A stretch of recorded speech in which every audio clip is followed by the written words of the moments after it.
Great. So, what I'd like to do, what I normally do in these settings is, I don't know that I necessarily want to introduce myself too heavily. So normally what I do is we do kind of some opening prayers, which I'll share out in just a second. And then if we and we already meditated, so normally I would meditate after that, but we'll have just a moment maybe of silence, and then I'll jump into our talk, if that's okay. And let's see. I think this will share. Let's see. This is always a little funny to me too. I'm gonna make sure it goes full screen for you. Hmm. I'm not certain how to make it full screen. Um, but you are seeing this, correct? If I were to share it, okay. Well, we'll go this way and see how it goes. The Dogpo Kagyu lineage prayer. Ondoje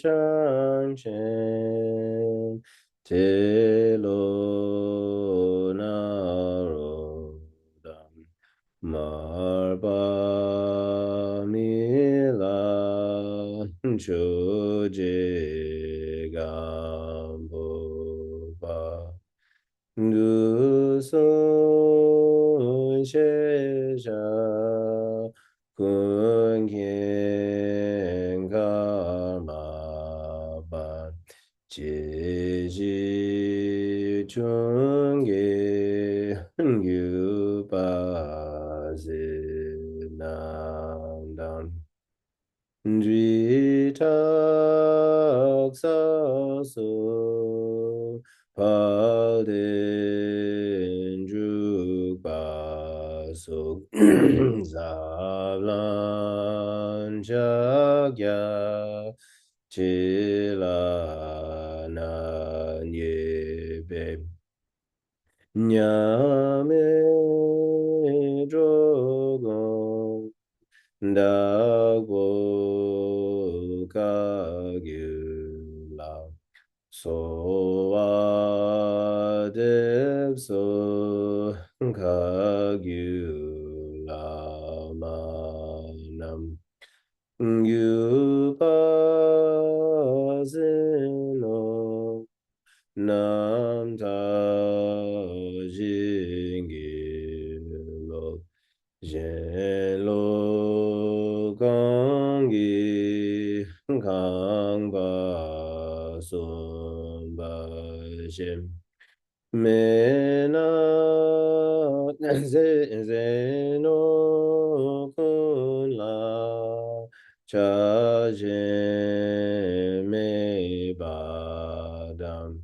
Se de do ta jo be gon jen la nye ku shen ba me ba zhen ge lo mo gu gong gi go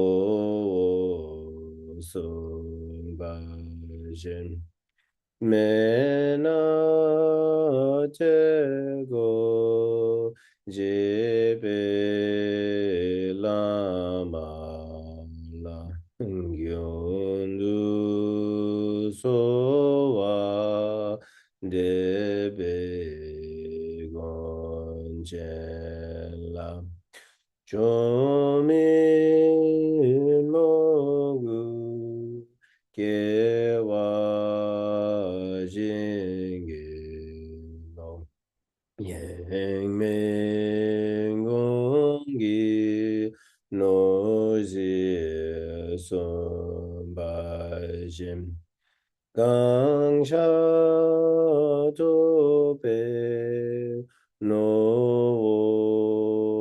so ma de ma chu de ga jo pe gon chen la gun ja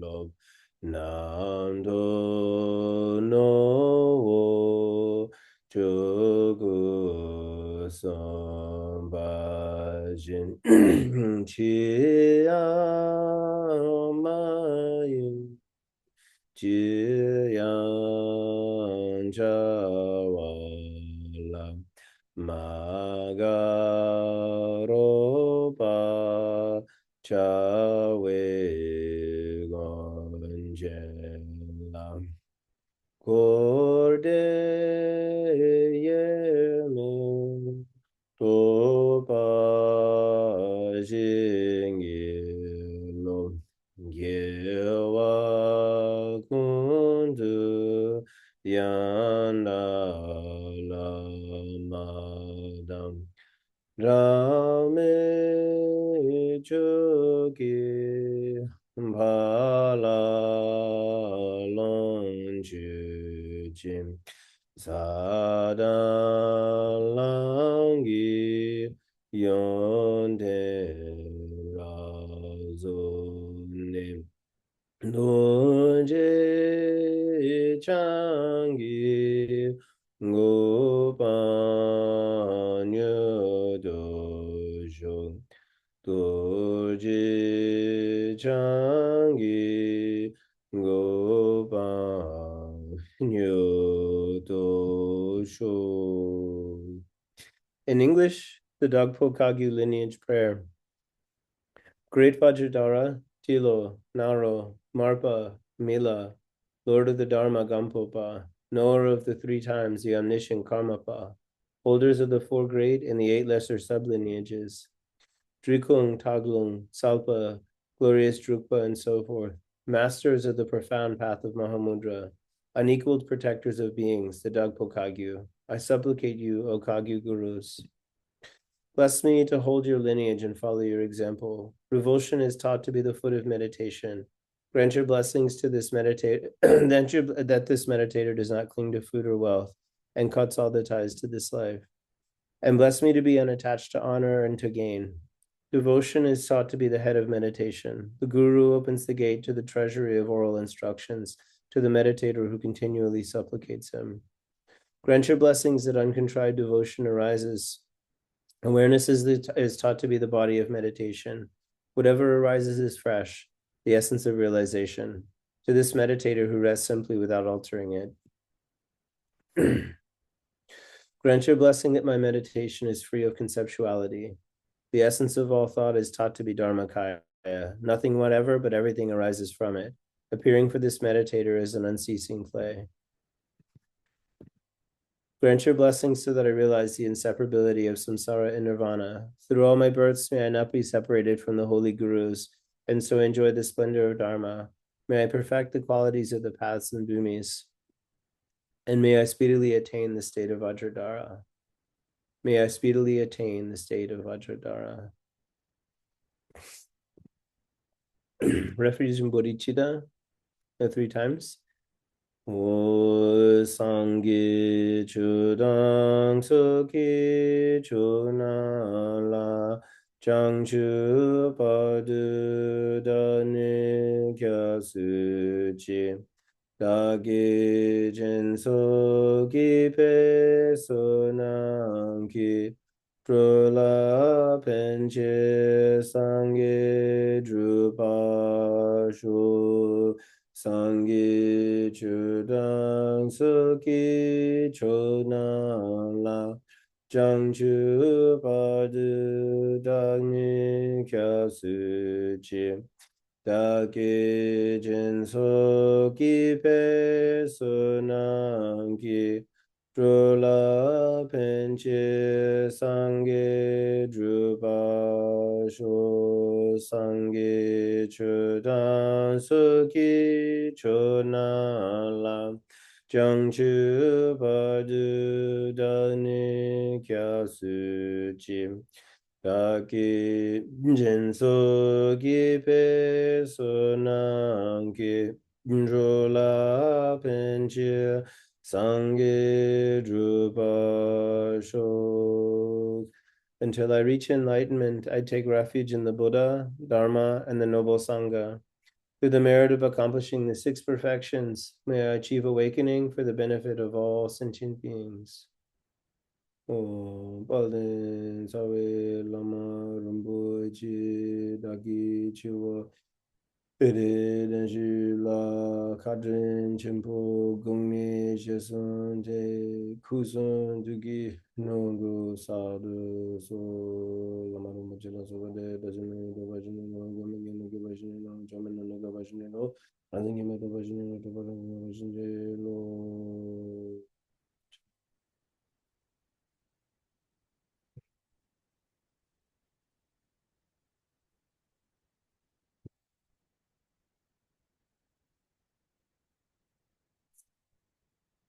Okay.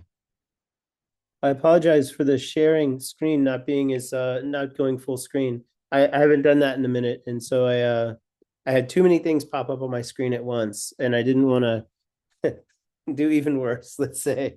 But no, it's wonderful to be here tonight.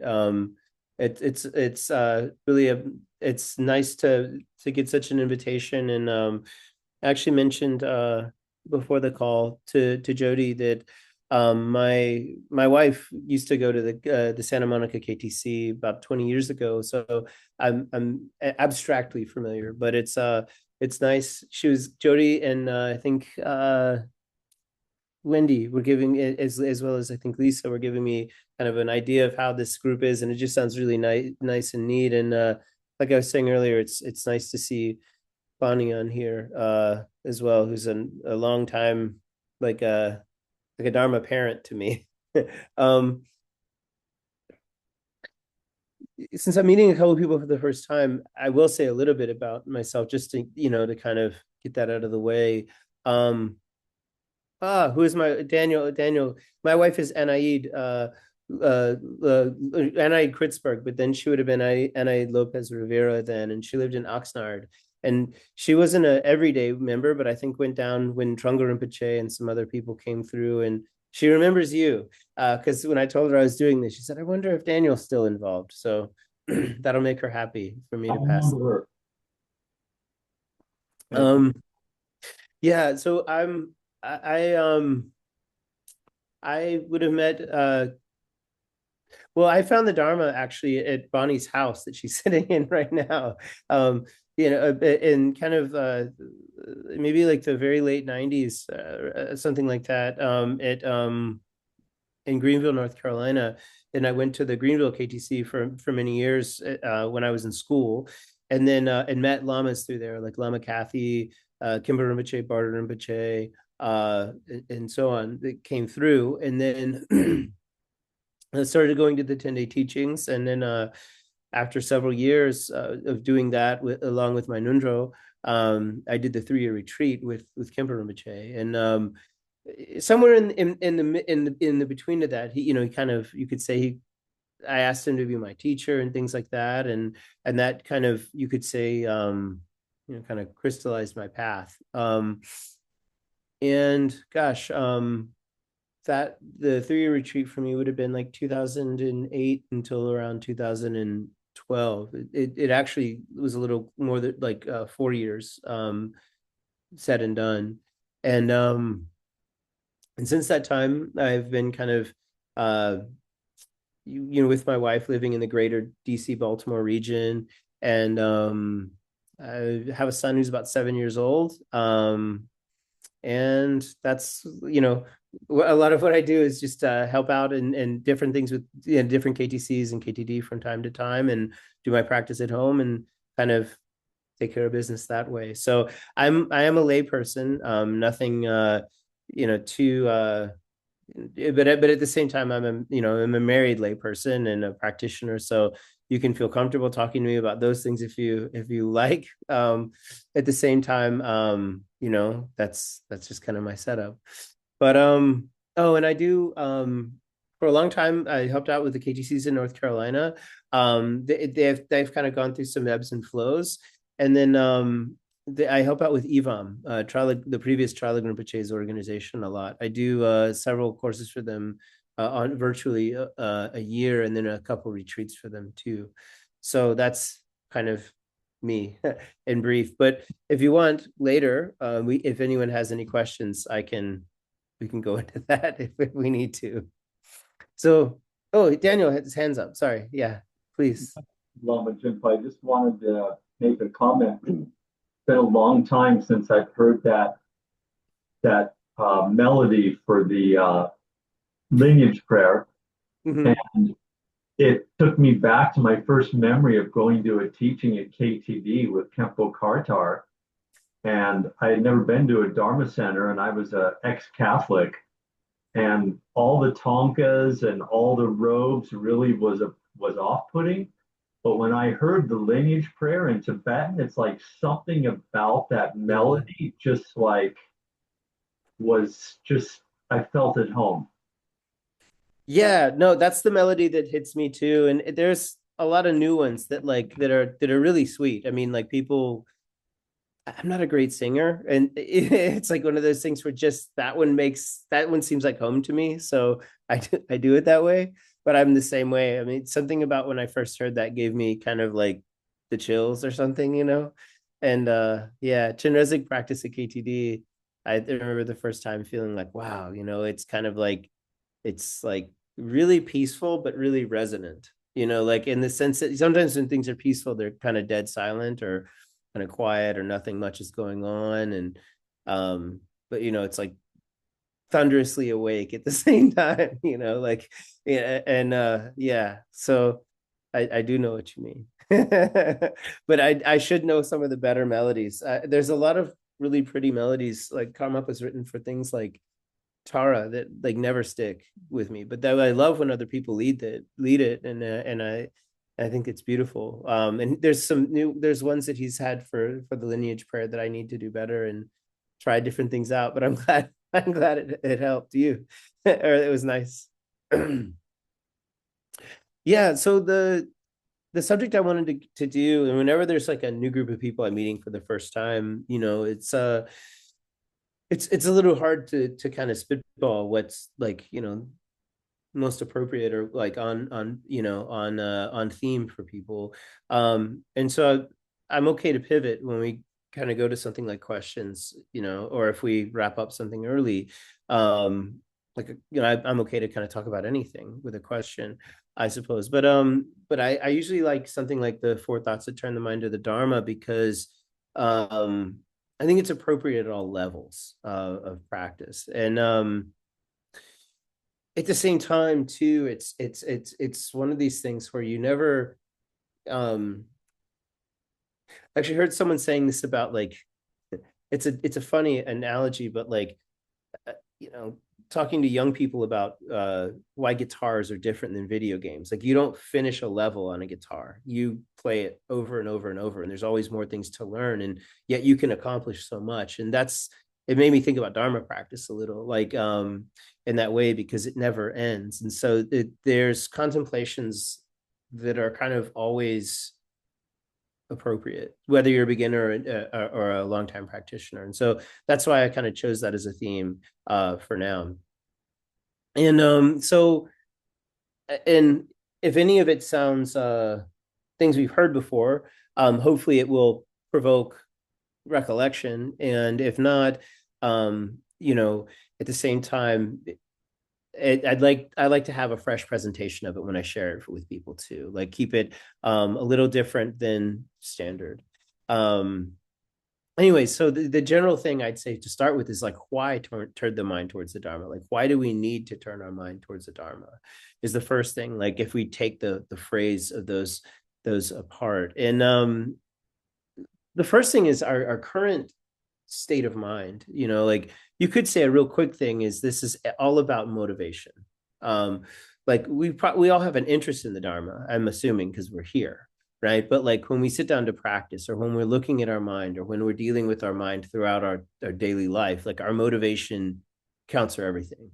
If we have correct motivation, good heart, these kind of things, our mind's in the right way, then we're very effective and we're very in tune with dharmic values, and you could say the result is very natural, like things turn out as we would hope. At the same time, we're not always vigilant. Like it's easy to kind of lose these things or drift, I'd even say. Like, I mean, drifting is very subtle, whereas like to lose it would be more obvious and overt. Like we kind of have all like you could say ad purpose forget. But drifting is very much a thing to where we think we're practicing and have the correct mentality for Dharma, but it shifts slowly and slowly away from us. And so the idea of kind of bringing it into focus is a value. But again, why? I mean, why is it important with our current state of mind, whether we're kind of interested in the Dharma, or if we're new, or or not? You could say very briefly, it's like, well, we're in this samsaric situation, but there's a little more detail to it than that. In general, our situation, our habitual mind that we've kind of given rise to throughout our lifetimes, and if you already have a Buddhist viewpoint throughout many lifetimes, there's two obscurations they commonly say, like the klesha obscuration, our large emotional habits, our emotional tendencies. And so in brief, it would be, anger, desire, ignorance, and sometimes they add jealousy and and pride. But actually, that's still it's saying it quite coarsely. Because there's a lot of subcategories of each of those. So there's a lot of different ways that we can be angry. There's a lot, subtle ways, obvious ways. There's a lot of ways that we can be jealous, and so on. And the other part of that is that it's not just one thing for me to say that, but like within ourselves, if we know our emotional landscape and kind of the burden that puts us through, like a margin of our emotional life can be quite delightful, but a lot of it is a bit, like there's a little bit of self-abuse that goes on there. Our emotions take over. They lead to bad decisions within us, and they also kind of kick us around. Like we're not free. We lose, you could say, a bit of volition, and we also lose a bit of clarity. Which clarity brings me to the next obscuration, is the cognitive obscuration. Like naturally, as sentient beings, we misperceive things. We have some degree of clarity, it would seem. Like we kind of have some sense of observing the world, functioning in the world, and operating in it, but we often misperceive things. It could be everything from, like I said a minute ago, like misperceiving the wrong choices that are before us, or misperceiving the nature of things. We'll say, oh, this thing that I'm seeing or dealing with is helpful, and it's actually harmful. Or it could be inverse. We think something is harmful, but it's actually neutral or helpful. And because we misperceive things, we come to conclusions and judgments about those things. And so we have limited cognition is one of our things in our situation. It's part of how it is for us. And so between those, the lack of control, I'd say, particularly around the kleshas, as well as the kind of the perpetual sense of misperception that can kind of come around through the cognitive obscurations. We misperceive things, we misunderstand things. We have some sense, probably as sentient beings, that we could be free, but we're not necessarily, as it stands. And so that leads to this situation when we talk about samsara being this cycle of suffering, to where we perpetuate more of our own suffering ourselves actively in real time. I mean, two things. I'd say this. I could have said this a minute ago, but it's fine for me to say it now. We kind of know, if all of us are generally meditators, and if not, I encourage people to meditate with this question in mind sometimes, is that we know we misperceive things, and we know that we struggle with the kleshas, because you can see the contrast between your meditating mind and your post-meditative mind, probably. I mean, now there's higher instructions where you can learn to meditate in post-meditation, but I'm talking very generally. So in other words, we know when we sit down to meditate, after a while, our meditation dials in, it becomes more and more concentric and focused, and there is more calm and there is more clarity. And so we see, oh wow, um, you know, or actually when we're meditating, we might have an upheaval. We say, oh wow, like I'm angry and I'm trying to meditate on the cushion, but I'm upset. And you see the contrast between one moment I'm peaceful, one moment I'm not. And then, with credence to good meditation, let's say a bit of a more successful meditation, we might realize, oh gosh, like when those emotions finally settle down, I have a little bit of calm, a little bit of, uh, I have used words like agency and volition and like kind of choice, but like we're a little more free from the power, the momentum of our kleshas pushing us around. And as we meditate too, we have more clarity in our senses during a session and in our thought process as well. Like we can kind of see, oh wow, that's a runaway thought. That's a wild thought. That's a disturbing thought. Or hey, that's a thought, and I'm not supposed to be thinking. I'm supposed to be meditating. So the you could say the placement of mind in meditation offers some sense of contrast as well as perspective into those obscurations and the kind of suffering we put ourselves through. And hopefully the idea is to get a break, but we're not going to talk too much about meditation necessarily tonight as much as just understand that situation that we're in. And so that situation that we're in is kind of how we've habituated ourselves as, you could say samsaric beings, but just as us. Like that's how we got here to where we're at in our lives. Like it's how we kind of function when we let go of meditation or let go of the thought of dharma. For whatever reason, like I said, maybe we drift, maybe we lack vigilance, and so that contrast again is kind of like telling us it's like it's good to practice, it's good to have dharma in mind, and it's also, it kind of wishful thinking or maybe even destructive when we don't care about dharma. Depends on us and where we're going with it, I suppose. But it's a bit the other thing too, I'd throw out just some other dharmic values that aren't just meditative, but like I actually saw a really cool quote from Garchen Rinpoche online the other day that said, love is the cause of happiness. I mean, I love when you can have things really, brief.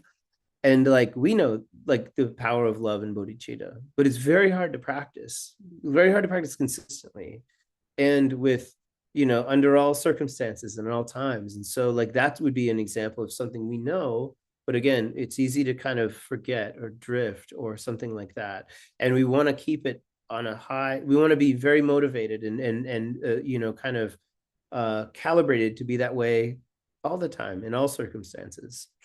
But we have these habits that have come from our samsaric life of, you could say, self-preservation, like putting ourselves first, self-centered, like, and some of it, there is a kind of a cutthroat mentality to people, like me first, but there's also just a softer, rational version that we do. This just makes sense. This is how the world is to me, and so that makes sense.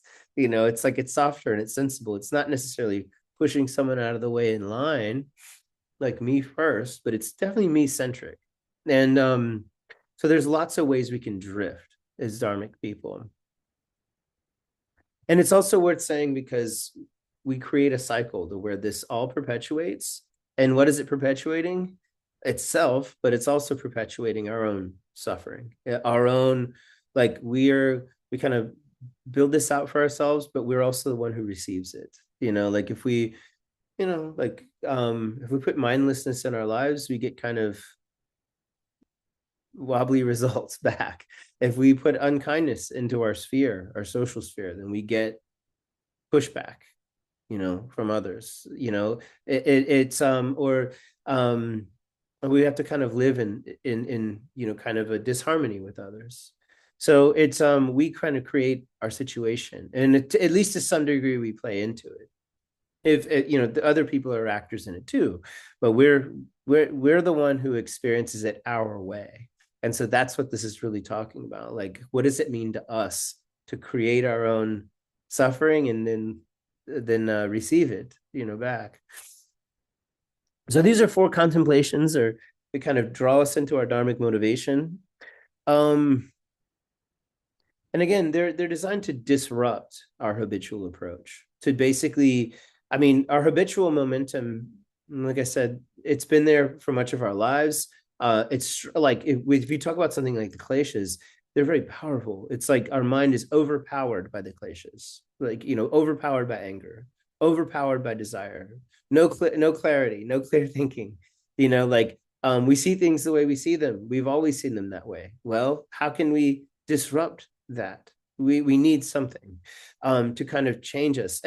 And it's not necessarily saying that everything about us is bad, but we know ourselves, like I was suggesting earlier. We know throughout the course of our lives what clarity is like. We know what unclarity is like. We know what a free volitional mind is like that makes good choices, and we know what a mind that's kind of overpowered and you could say like trapped within itself, the kind of choices it makes.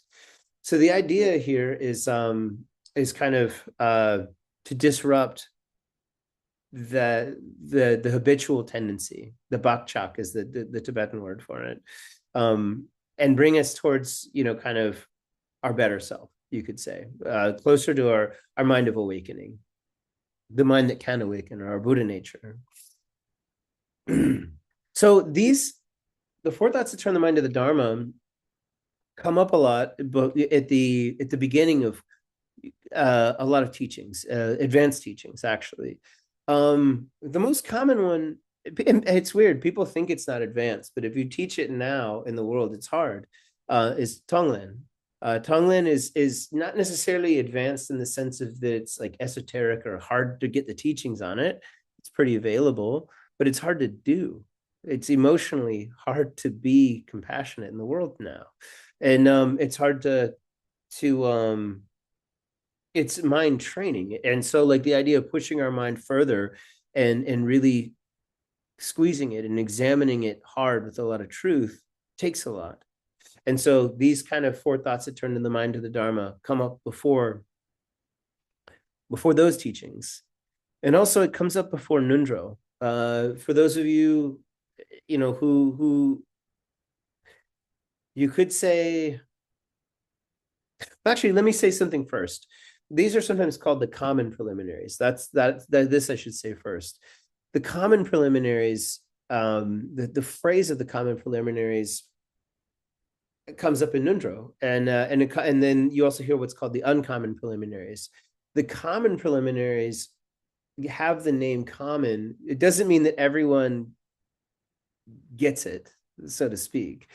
What it means is it's common to all Buddhist Mahayana schools. So when you practice Nundro, the idea is we're going to practice Vajrayana, which I like to describe as being integrated and applied Mahayana practice. It is a Mahayana practice, but it has talked down Sherab, like wisdom and skillful means. So the idea is that you have to know the Mahayana well, because it predicates the speed and power of Vajrayana.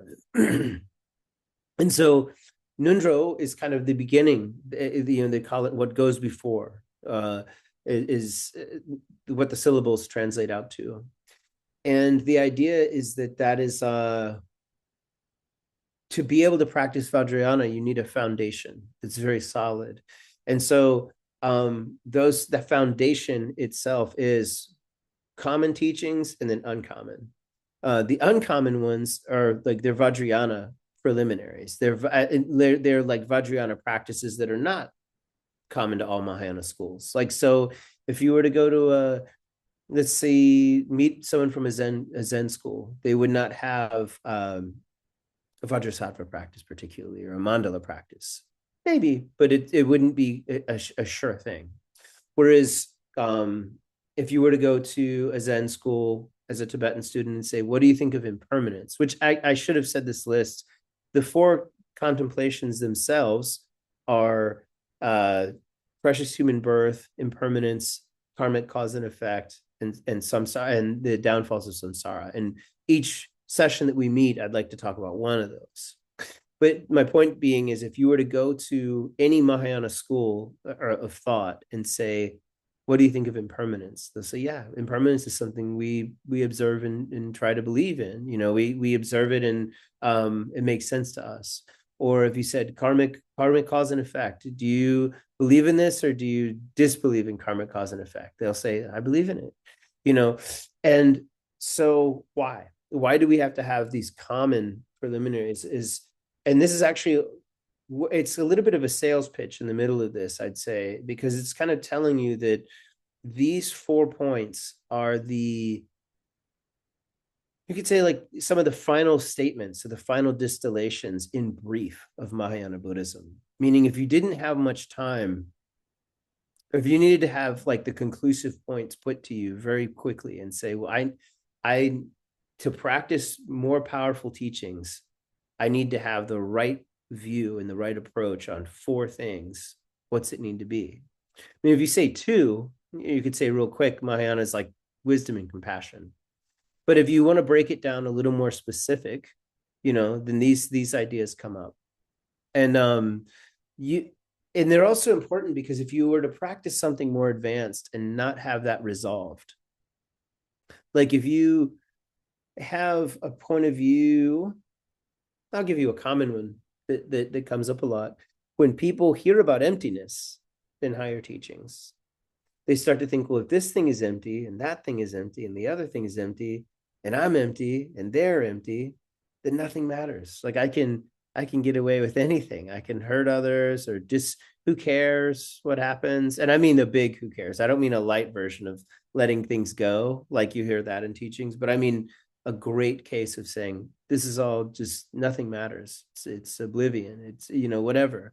Or like you come to a hedonistic approach where you say, well, I'll just drink everything. I'll drink liquor and motor oil or something like that, like, and I'll sleep with everyone, like statues. I'll sleep with anything, like if you came to a hedonistic conclusion, or if you think you're some sort of Vajrayana sorcerer or something like that, and then it doesn't matter because you don't believe in karma anymore.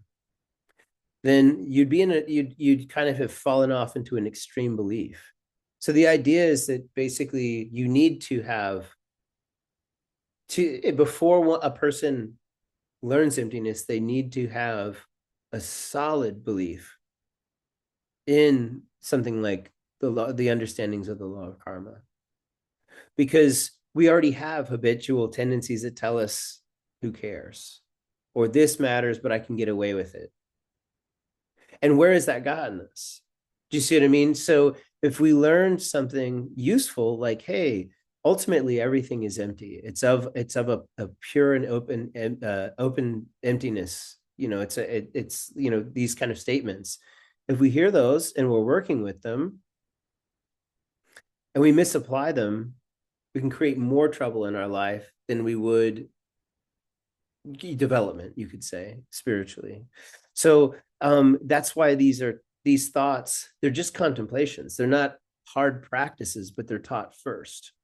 And actually, to that point, it's also for those of you who practice, you could say Mahamudra. Like a lot of teachers, like Mingyur Rinpoche teaches Mahamudra quite publicly, and there's a lot of lamas who do. And people probably, some of you have been to gotten pointing out instructions and teachings from other lamas. If you're doing a lot of Mahamudra practice, working with awareness all the time in a subtle way, that's very easy. Like I was talking about drifting from your intention. Like we can practice. It is true that it is possible for people to practice with awareness constantly in all situations. But to get to that level is very hard. It takes a lot of training, and we're very likely to drift. And so the four contemplations are able to bring us into remembrance of the view, so that we don't drift into, again, you could say the same conclusion I was saying earlier about emptiness, like being kind of harmful as opposed to being a remedy. So the idea of, I don't know if all that makes sense, but that's why these are taught first. They need to be resolved for a person to do greater spiritual practice anyway, no matter what level, from a Mahayana Buddhist point of view. Okay, so the first precious human birth is the first contemplation, and that's the one we'll focus on for most of the night. And we go until, let me see something. Oh, only 15 more minutes, so we're not very long. So let's see.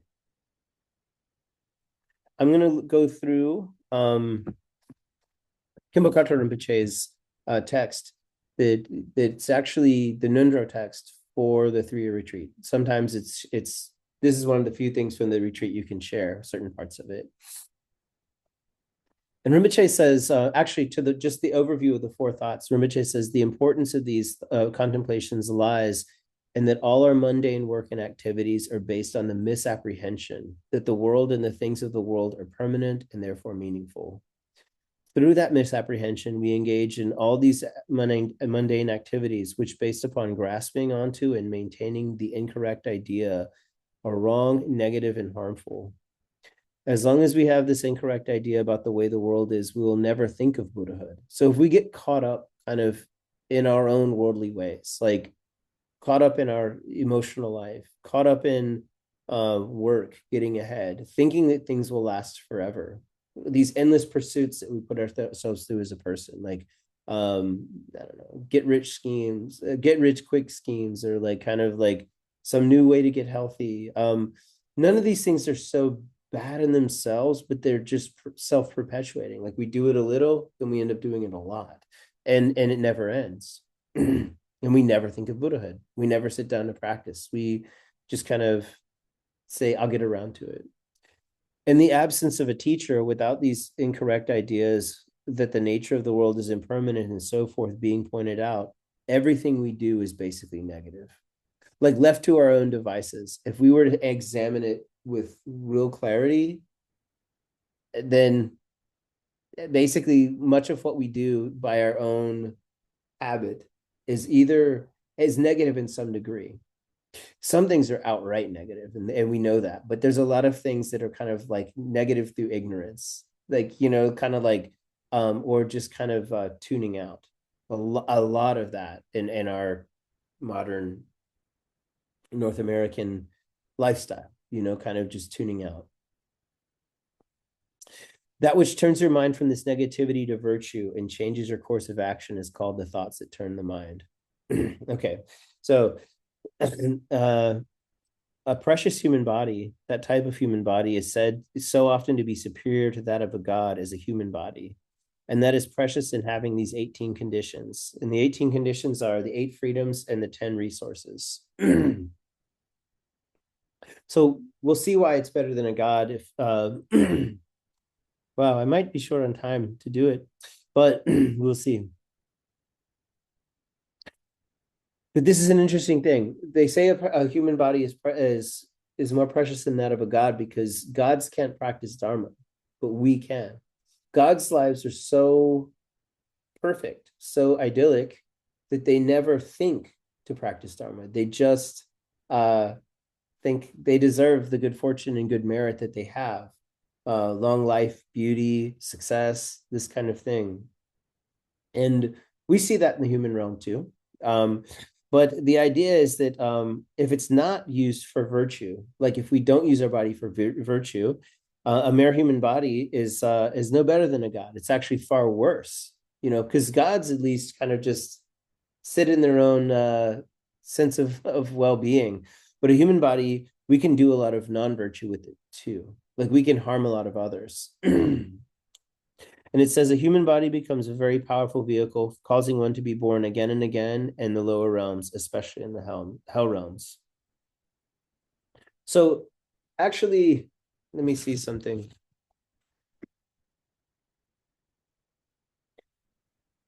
The 8 freedoms, I'll say this part very briefly because of time, but if we want, we can go into it. We are not, from a Buddhist point of view, those of you who do the Chenrezig practice will be familiar with the 6 realms of samsara, but we have The first freedom is that human beings with the Dharma in our lives are not born in the hell realms.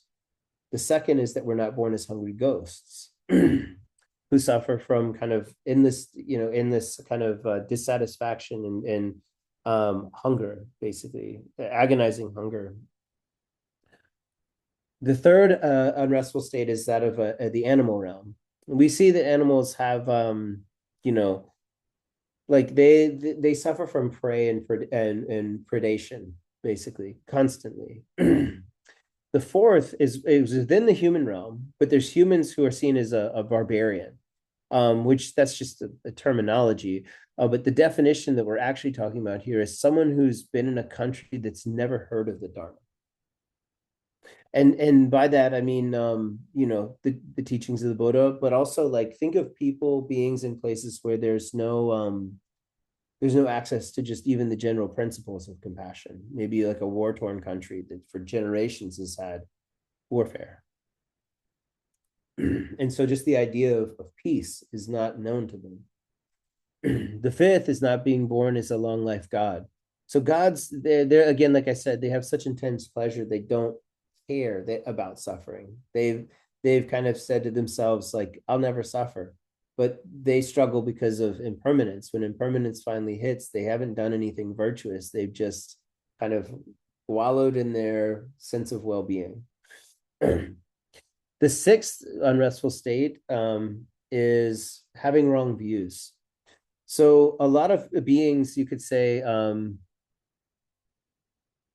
it's having an antipathy towards the Dharma. Like you meet people, they might be bright, like I work with a lot of scientists, for example.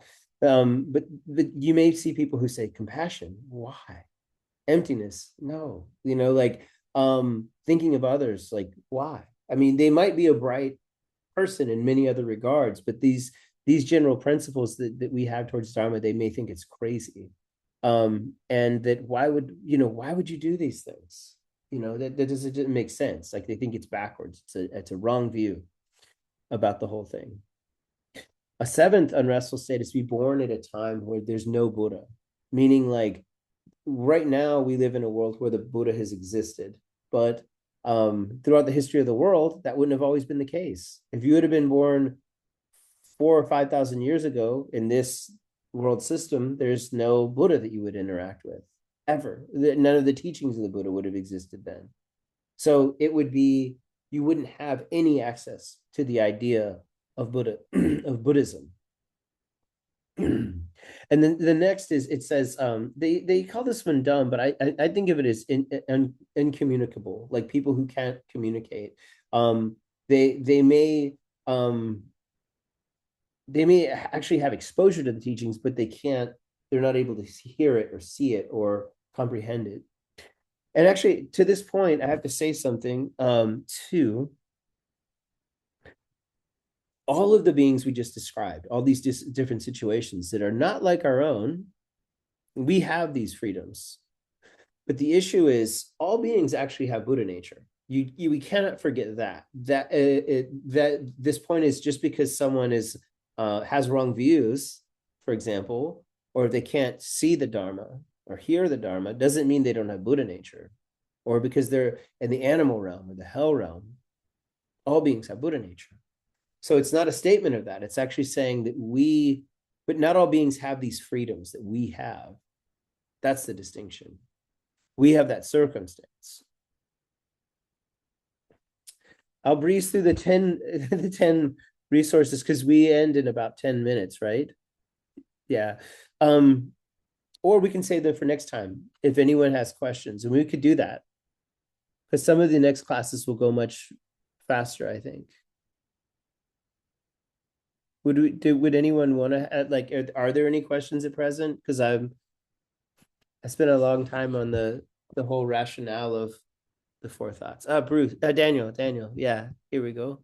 Yeah, I have a question. In Please. Theravada and Insight meditation, they don't talk about the four foundations. They talk about, the four ordinary thoughts. They talk about the four foundations of mindfulness. And I'm just curious why we don't talk about why the four foundations of mindfulness is not part of our basic learning. Yeah, I appreciate that you say that because I actually like the four foundations of mindfulness. Particularly like mindfulness of feeling is one that like I like a lot. And funny enough, Ponlop Rinpoche, gosh, about 10 years ago, taught it at KTD. He did a weekend on the four foundations of mindfulness, which was kind of out of the blue. My the thought, it's not that we don't talk about it, meaning like when I say, let me think about this, like if you said like Kagyu or Nyingma doctrine, or like actually just all the Tibetan schools would include it, but it's in something that would kind of come up in a more traditional education. And for us, like kind of common lay practitioners, that's presumed a little bit. Meaning like surely you've studied that, and it's like, no sir, we haven't. But it is something that we do consider part of the corpus of teachings. It's not something that I think gets emphasized. I think in particular, like, for I wouldn't say for better or worse, that makes it sound bad, but either which way you cut it, I think for us, when we come to the Dharma, I've said this a lot of times over the years too. I had a friend once who said to me, he's like, every time I pick up a book on Buddha Dharma, it's totally different than the other book I picked up. And why is that? And I said, tell me more. And he goes, well, one book seems like it's kind of philosophy, and the other one's meditation, and one is talking about like conduct. And he's like, they're all totally different things. And I'm like, oh yeah, because we don't, we're not strictly monolithic. It's not like you're going to pick up a singular Bible of Buddha Dharma that breaks it all down. And in fact, like the teachings, sometimes they'll call it like the three baskets. They'll say, that there's the basket of philosophy, like studying Buddhist philosophy, which that would probably be where that category, and because philosophy and explanation is kind of one theme, in Abhidharma goes there too.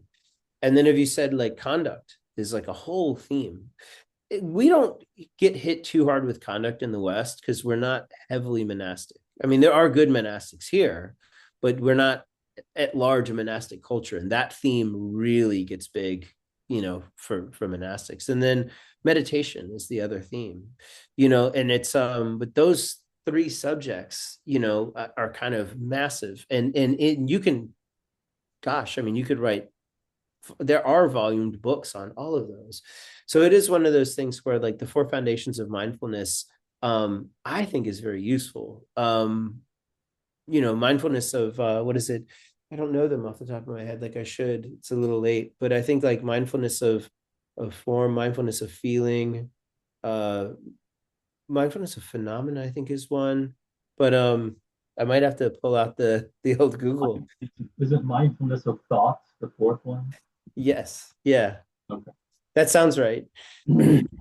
But the idea is that basically,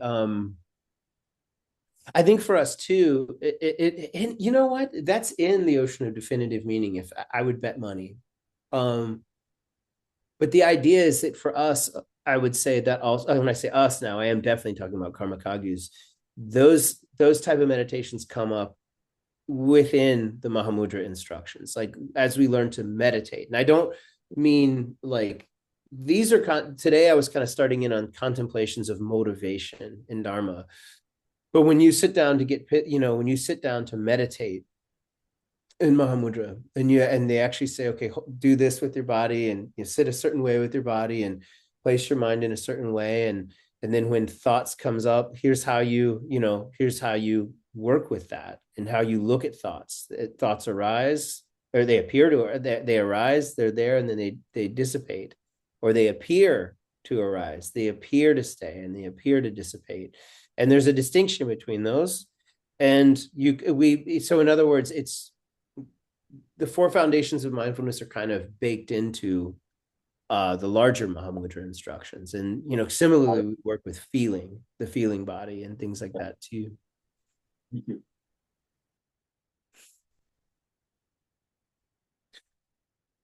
Well, I think we're almost at time, but I have to remember next time that we still have more to say about precious human birth. I will say one thing on this. the whole point of precious human birth, like sometimes I've talked about this, and I think people get a little bit,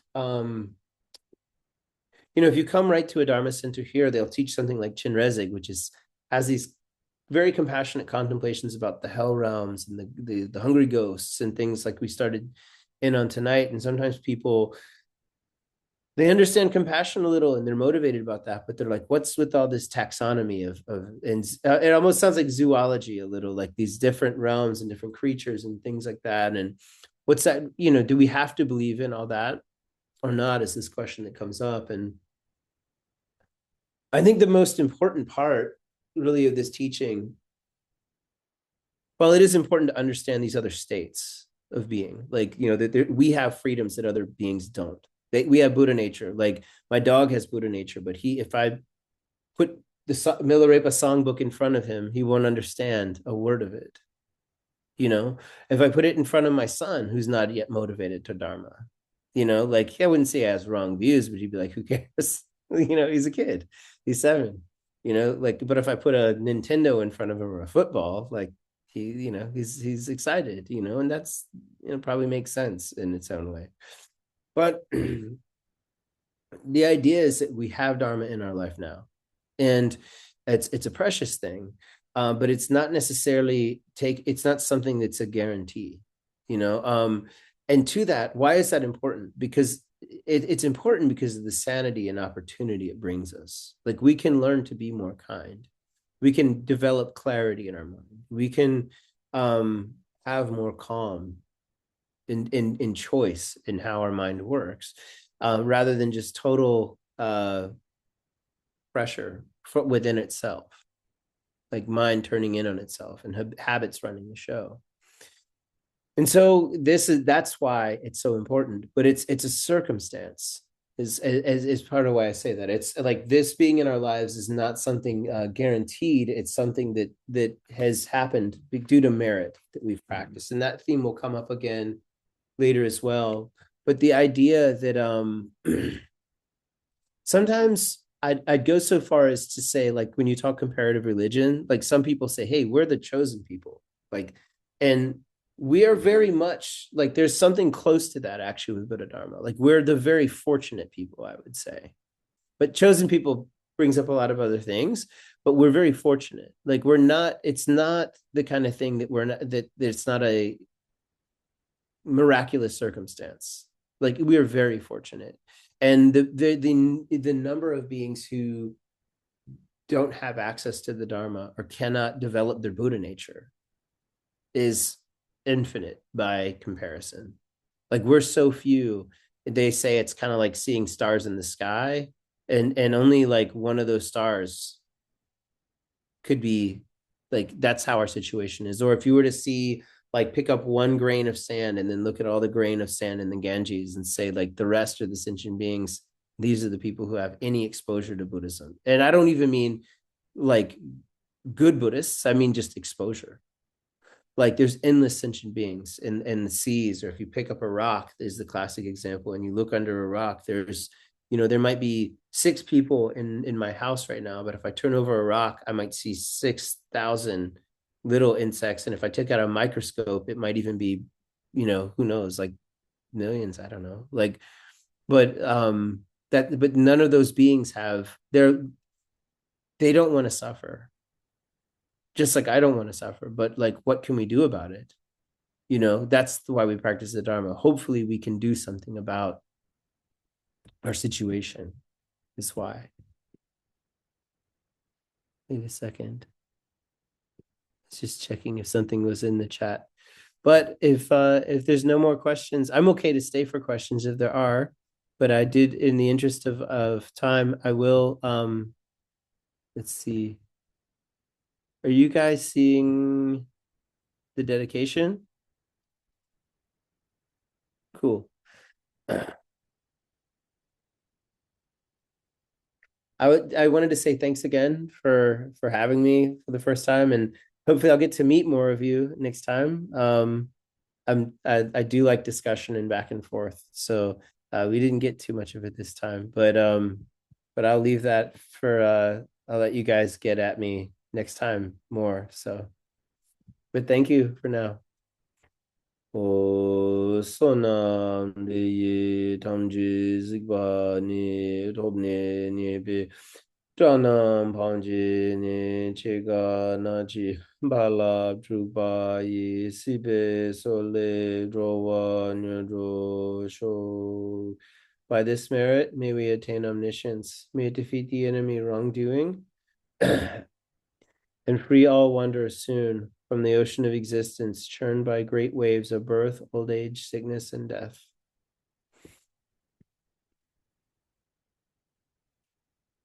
Okay.